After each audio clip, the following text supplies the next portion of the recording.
পশ্চিমবঙ্গ আজকে পশ্চিম বাংলাদেশ হতে চলেছে। দায়িত্ব নিয়েছেন কে? দায়িত্ব নিয়েছেন স্বয়ং মুখ্যমন্ত্রী। আজকে মুখ্যমন্ত্রী রাজ্যের পুলিশ মন্ত্রী, তিনি তার দায়িত্বকে এড়িয়ে যেতে পারেন না।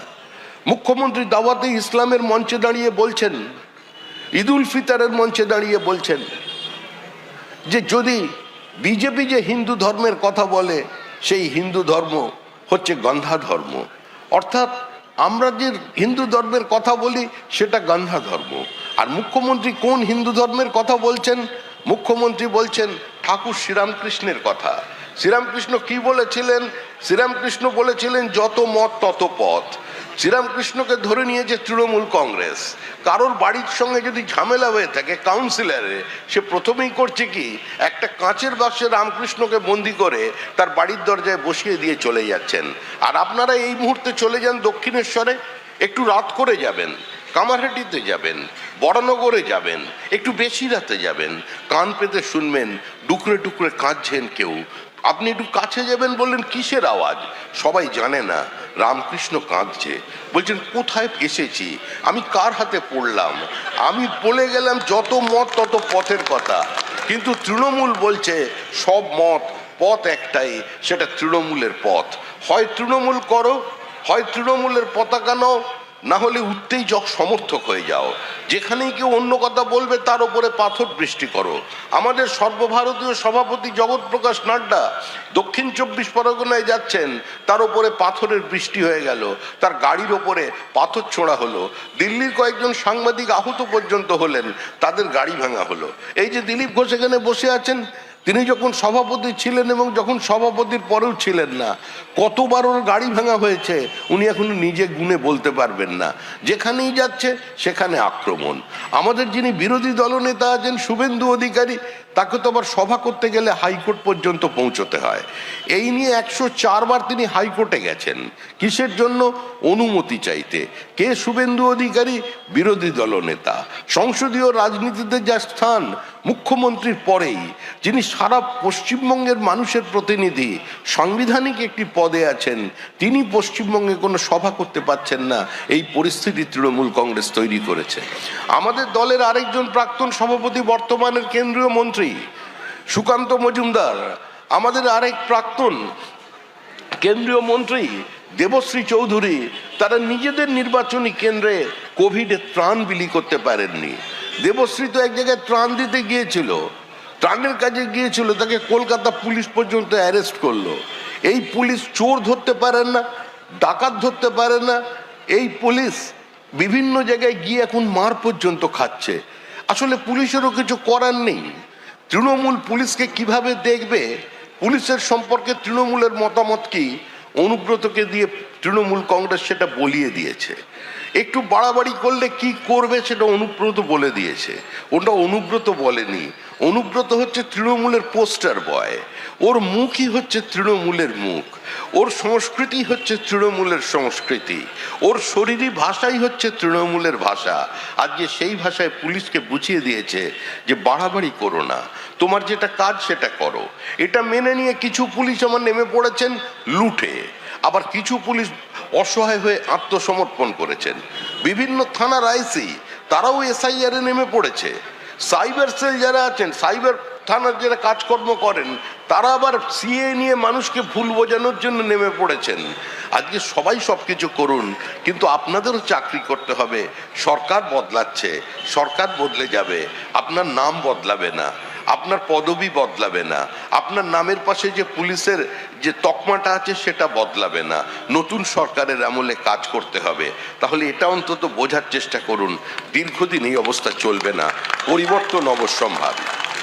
আমরা নতুন করে হাবড়ার মানুষের কাছে কোনো গল্প বলতে আসিনি। রাজনীতি সচেতন মানুষ, আপনারা জানেন ওপার বাংলায় থাকার কষ্টটা কি আছে।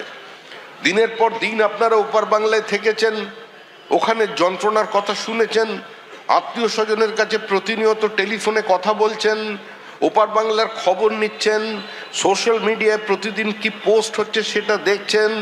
ওই পরিস্থিতির শিকার আপনাকে কবে হতে হবে সেটা আপনি ভেবে নিন।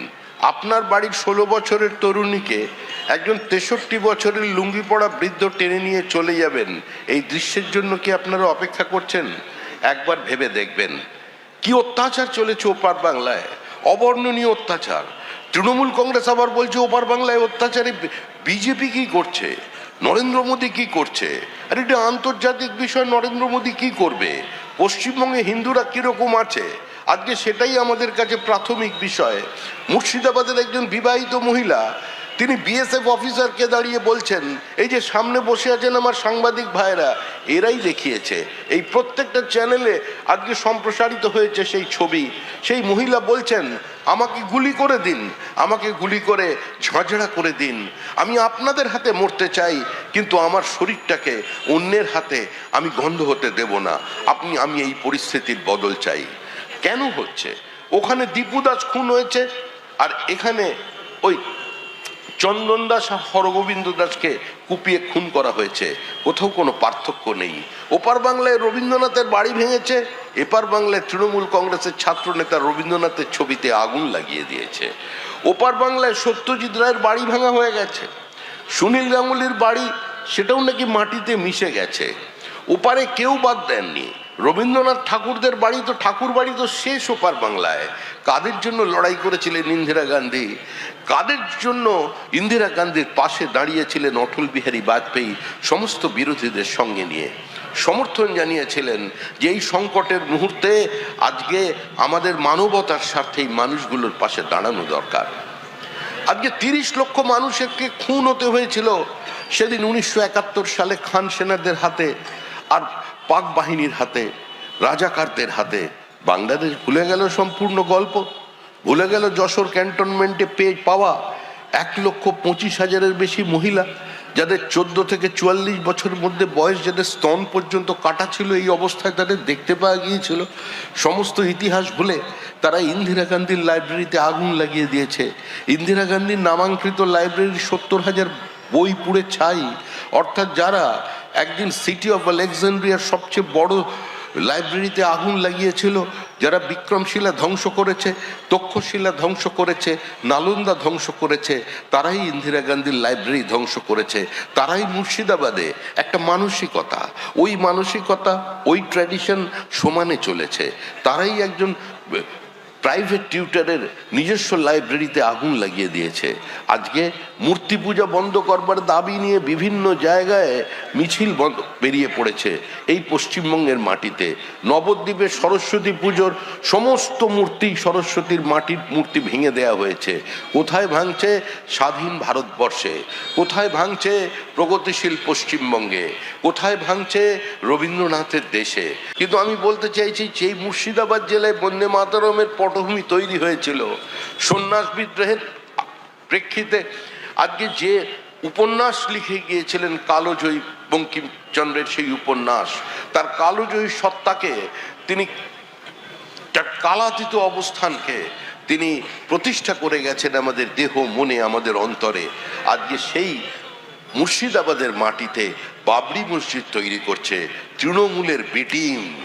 আজকে হুমায়ুন কবির ওর বাবার নামে করছে কিনা আমার জানা নেই, কে এরপরে কার নাম আসবে সেটাও আমার জানা নেই। হয়তো দেখবেন ভবিষ্যতে অরঙ্গজেবের নামে আপনাদের হাবড়ায় স্মৃতিসৌধ তৈরি হবে। আপনারা এটাও দেখতে পারেন, শাহজাহানের নামে হয়তো তার হাতে সুন্দর একটা গোলাপ ধরিয়ে দিয়ে হয়তো অশোকনগরে একটা মূর্তি স্থাপন হতে পারে। এটাও চলবে, কারণ আজকে এই অবস্থা তৈরি করে দিয়েছে তৃণমূল কংগ্রেস। মুখ্যমন্ত্রী প্রকাশ্যে দাঁড়িয়ে বলছেন বিজেপির প্র্যাকটিসিং হিন্দু ধর্ম ইজ এ গান্ধা ধর্ম।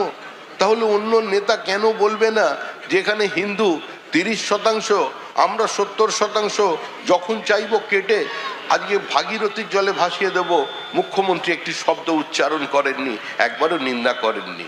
এই যে আপনারা এত ঠান্ডার মধ্যে এখনো বসে আছেন, বাড়িতে গেলে আরামে থাকতে পারবেন, গরম চা খেতে পারবেন, সিরিয়াল দেখতে পারবেন, কিন্তু তাও আপনারা এখানে বসে আছেন। আপনারা কেন বসে আছেন? একটা নির্দিষ্ট কারণে, কারণ আপনারাও চান যে এই পশ্চিমবঙ্গটা পশ্চিমবঙ্গ থাকুক, পশ্চিমবঙ্গ পশ্চিম বাংলাদেশ না হয়ে যাক। আপনারা চান যে এখানে সরস্বতী পুজো হোক, এখানে শুধু লক্ষ্মীর ভাণ্ডার নয়, লক্ষ্মীর পাঁচালিটাও যাতে পড়া যায়, সেই পাঁচালি পড়ার ব্যবস্থা করে দিন। কিন্তু তৃণমূল বলছে যে এই লক্ষ্মীর পাঁচালী বললে চলবে না, কারণ তৃণমূল একটা ভুল করে ফেলেছে নামটা দিয়ে। এখন নাকি সার্ভে করে বুঝতে পেরেছে যে লক্ষ্মীর ভাণ্ডার নামটা দেওয়া ঠিক হয়নি, দেবী দেবতাকে টেনে আনা ঠিক হয়নি। সেজন্য দেখেছেন খুব কায়দা করে আপনাদের সামনে নামিয়ে দিয়েছে তৃণমূলী উন্নয়নের পাঁচালী। আসলে এটা লক্ষ্মীর পাঁচালীর কাউন্টার। আগামী দিনে আপনারা কেউ বাড়িতে লক্ষ্মীর পাঁচালী পড়তে পারবেন না, আপনাদের উন্নয়নের পাঁচালী পড়তে হবে। উন্নয়নের পাঁচালী পড়া শেষ হয়ে গেলে আপনাদের হিজাব পড়তে হবে। হিজাব পড়া যদি শেষ হয়ে যায় তাহলে আপনাকে বলতে হবে আমি ধর্মনিরপেক্ষ, আমার এখানে সমস্ত রকম মাংস খাওয়া যায়। খাবার দাবার ব্যাপারে কেউ কোনো বাজ বিচার করতে পারবেন না। আপনার ফ্রিজে যে কোনো ধরনের মাংস রাখতে পারবেন, কিন্তু ওই বরাহনন্দনকে যেন ফ্রিজের মধ্যে ঢোকাবেন না, ওটা চলবে না। বাদ বাকি আপনি বড় জিনিসপত্র সব ঢুকিয়ে ফেলতে পারেন, অন্য কিছু চলবে না। সেই জায়গায় আজকে উত্তর 24 পরগনা যাচ্ছে। উত্তর 24 পরগনার মানুষকে, হাবড়ার মানুষকে, অশোকনগরের মানুষকে, দেগঙ্গার মানুষকে, বারাসাতের মানুষকে, মধ্যমগ্রামের মানুষকে আজকে সচেতন হতে হবে। দেখুন, আমি চাইবে আপনি চান, আমি না চাই বা কিন্তু আপনি না চান, পশ্চিমবঙ্গে তৃণমূল সরকার চলে যাচ্ছে, তৃণমূল সরকার চলে যাবে। 2026-এর নির্বাচন তৃণমূলের বিসর্জন। দেখুন, কালীঘাটের মা কালী বলে দিয়েছেন যে আমি পারবো না, আমার পক্ষে সম্ভব নয় আর ঠেকিয়ে রাখার। মা কালীর কাছে তিনি প্রতিদিন যেতেন, প্রতিদিন নমস্কার করে বেরোতেন। পয়লা বৈশাখে ওনার পুজো দেবার পরই আমরা পুজো দিতে পারতাম, কিন্তু মা কালী বলেছেন আর পারছি না, আরজিকর দেখবার পরে আবার পারছি না।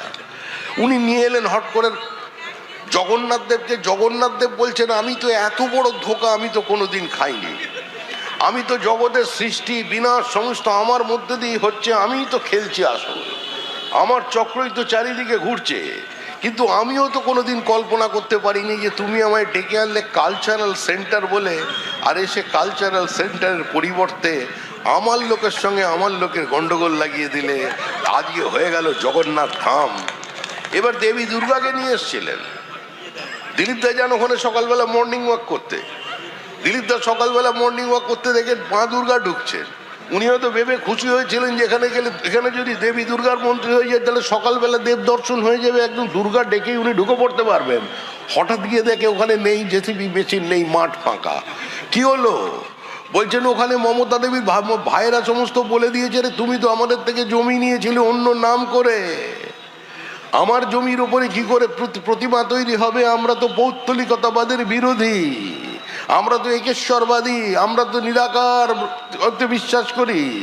তো কি করে এখানে হবে? আমাদের জমিতে আমরা দুর্গা পুজো করতে দেব না।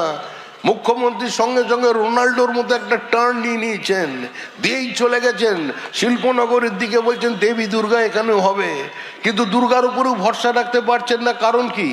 দুর্গাকে এত দিন অভুক্ত রেখে স্যালুট নিয়েছেন দুর্গার ওই কার্নিভালে, যে মা তিনি দাঁড়িয়ে আছেন, দেবী দুর্গা স্যালুট দিতে দিতে যাচ্ছে বাবুঘাটে বিসর্জনের জন্য। বলে ওনার মনে কি আছে আমার তো জানা নেই। তারপরে আবার বিসর্জনের দিন বদলে দিয়েছে, বিসর্জনের দিনই বদলে দিল। দুর্গাও হয়তো মনে মনে চিন্তা করতে পারেন এরপরে বলে দেবে তুমি একা আসবে, ছেলে মেয়েদের সঙ্গে নিয়ে বাংলায় ঢুকতে পারবে না, এত জায়গা আমরা দিতে পারবো না। সেজন্য হয়তো দুর্গার উপরে রাগ করতে পারেন। এমনিও তো আমি শুনেছি নাকি শিব একটা আবার বলেছেন দুর্গাপুজোকে, দুর্গাপুজোকে এত সারা পৃথিবীর মানুষকে জানালো কে? মমতা ব্যানার্জি। আবার কে? আরে শিব নাকি চিঠি দিয়েছে কৈলাস থেকে, একদম কৃতজ্ঞতা স্বীকার করে যে আমার বউয়ের প্রতি তোমার এত যে ভালোবাসা, এর জন্য আমি তোমার কাছে চিরকৃতজ্ঞ থাকবো।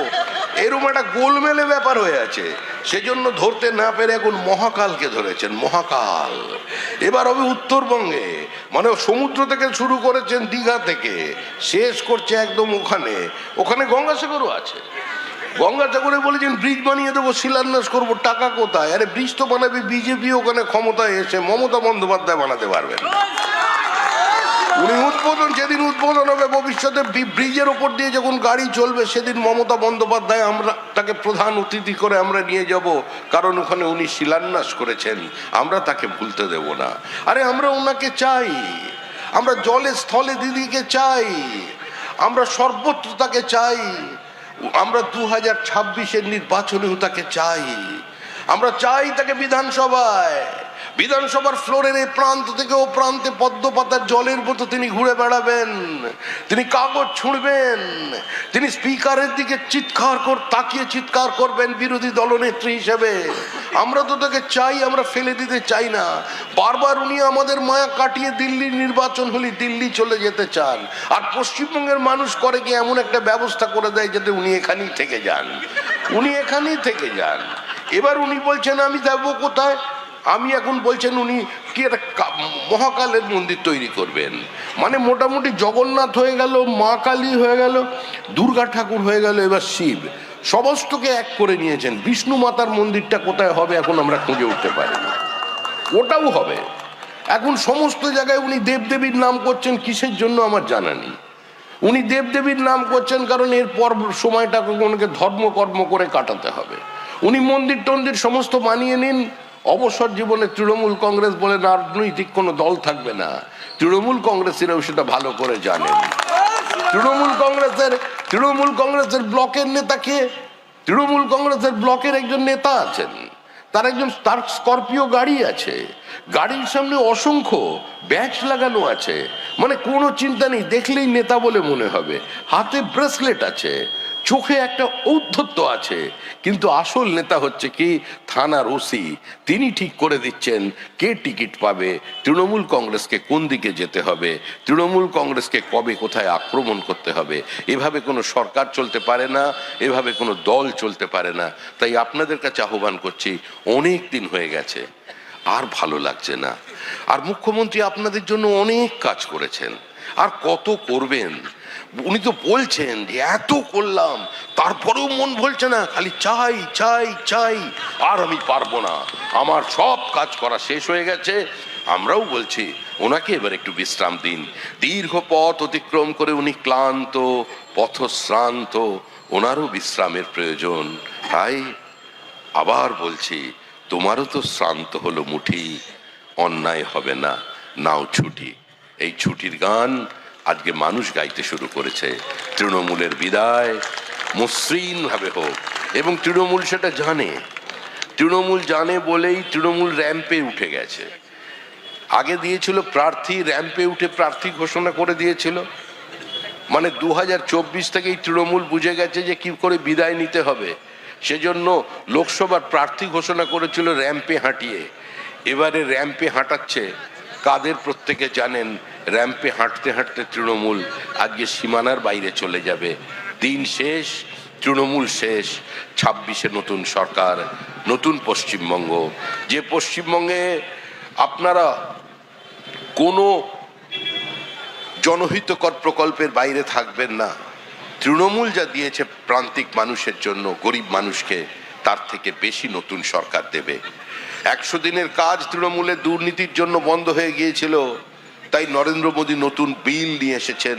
100 দিন নয়, 125 দিনের কাজ দেবে এই বর্তমানের সরকার। 2025 সাল থেকে এই আইন কার্যকর হচ্ছে। সহযোগিতা করুন, সমর্থন করুন, আশীর্বাদ করুন, আমাদের আর্থিক সাহায্য দিন, আপনাদের মাঝখানে থেকে কাজ করবার সুযোগ দিন। নমস্কার, বিজেপি জিন্দাবাদ। আমাদের ভিডিও ভালো লাগলে লাইক এবং শেয়ার করুন। কমেন্ট সেকশনে গিয়ে জানান আপনাদের মতামত। আরও ভিডিও পেতে আমাদের চ্যানেল সাবস্ক্রাইব করুন এবং প্রতি মুহূর্তে খবরের আপডেট পেতে প্রেস করুন বেল আইকন।